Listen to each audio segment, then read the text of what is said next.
നമസ്കാരം. റാഫ്റ്റോക്ക് ഫുട്ബോളിലേക്ക് എവർക്കും സ്വാഗതം. മെസ്സി വരും ടോ എന്നുള്ളത് മിനിസ്റ്ററും സ്പോൺസറും ഒക്കെ ആവർത്തിക്കുമ്പോൾ മാർച്ചിൽ അർജന്റീന കേരളത്തിലേക്ക് എത്താനുള്ള സാധ്യത വർദ്ധിച്ചിട്ടുണ്ട് എന്നുള്ളതൊരു യാഥാർത്ഥ്യമാണ്. കഴിഞ്ഞ ദിവസമാണ് മിനിസ്റ്റർ പറഞ്ഞത് അർജന്റീന ഫുട്ബോൾ ഫെഡറേഷൻ്റെ ബെയിൽ വന്നിട്ടുണ്ട് മാർച്ചിൽ കളിക്കാൻ വരുന്നതുമായി ബന്ധപ്പെട്ട് എന്നുള്ളത്. അപ്പോൾ അത് എങ്ങനെ സാധ്യമാകും എന്ന് പലർക്കും സംശയങ്ങളുണ്ടായിരുന്നെങ്കിൽ ഇത് ആ സംശയം ദൂരീകരിക്കപ്പെടുന്ന തരത്തിലുള്ള വാർത്തകളാണ് ഇപ്പോൾ വന്നുകൊണ്ടിരിക്കുന്നത്. ഫൈനലിസീമ, അർജന്റീനയും സ്പെയിനും തമ്മിൽ ഏറ്റുമുട്ടുന്ന, അതായത് ലാറ്റിൻ അമേരിക്കൻ ചാമ്പ്യന്മാരും യൂറോപ്യൻ ചാമ്പ്യന്മാരും തമ്മിൽ ഏറ്റുമുട്ടുന്ന ആ പ്രസ്റ്റീജിയസ് ആയിട്ടുള്ള പോരാട്ടം, അത് മാർച്ച് 28 ലുസൈൽ സ്റ്റേഡിയത്തിൽ നടക്കും എന്നാണ് ഇപ്പോൾ സ്പാനിഷ് മാധ്യമം മാർക്ക് റിപ്പോർട്ട് ചെയ്തത്. അതുപോലെ അർജന്റീൻ മാധ്യമം TYC സ്പോർട്സിൻ്റെ ജേർണലിസ്റ്റ് ഗാസ്റ്റൻ എഡൂലും അക്കാര്യം റിപ്പോർട്ട് ചെയ്യുന്നുണ്ട്. അപ്പോൾ ഖത്തറിലെ ലുസൈൽ സ്റ്റേഡിയത്തിലാണ് ഫൈനൽ സീമ പോരാട്ടമെങ്കിൽ തീർച്ചയായിട്ടും ഒരു കളി കേരളത്തിൽ കളിക്കാനുള്ള സാധ്യത വർദ്ധിക്കുകയാണ്. നമുക്കറിയാം, ഒരു കളി ഖത്തറിൽ, മറ്റൊരു കളി യൂറോപ്പിൽ, ആ രൂപത്തിൽ എന്തായാലും മാർച്ച് മാസത്തിൽ അവർ പ്ലാൻ ചെയ്യില്ല.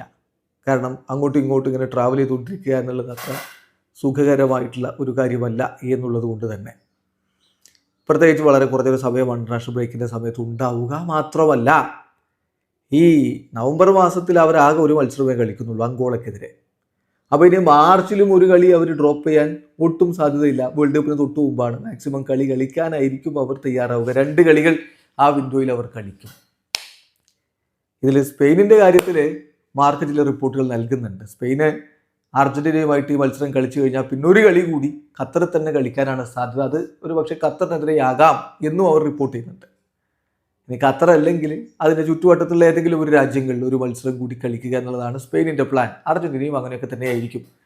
അപ്പോഴാണ് കേരളത്തിലേക്ക് വരാനുള്ള സാധ്യത വർദ്ധിക്കുന്നത്. കേരളത്തിൽ ദോഹയിൽ നിന്ന് കൊച്ചിയിലേക്കുള്ളൊരു ഫ്ലൈയിങ് ടൈം എന്ന് പറയുന്നത് 4-4.5 മണിക്കൂർ സമയം കൊണ്ട് അവർക്ക് ഫ്ലൈ ചെയ്തെത്താനും പറ്റും. അപ്പോൾ ഫിഫയുടെ ട്രാവലിംഗ് നോമിനുള്ളിലൊക്കെ നിന്നുകൊണ്ട് തന്നെ ആ മത്സരം കളിക്കാനും പറ്റും. ഏതായാലും ഇപ്പോൾ ലുസൈലിലാണ് ഫൈനലിസിമയെങ്കിൽ കേരളത്തിൽ അർജന്റീന വരാനുള്ള സാധ്യത വർദ്ധിച്ചു എന്ന് തന്നെ പറയാം. അതല്ല, യൂറോപ്പിലോ US-ലോ ആണ് ഫൈനലിസിമയെങ്കിൽ ഈ ഒരു സാധ്യത ഉണ്ടാവില്ല.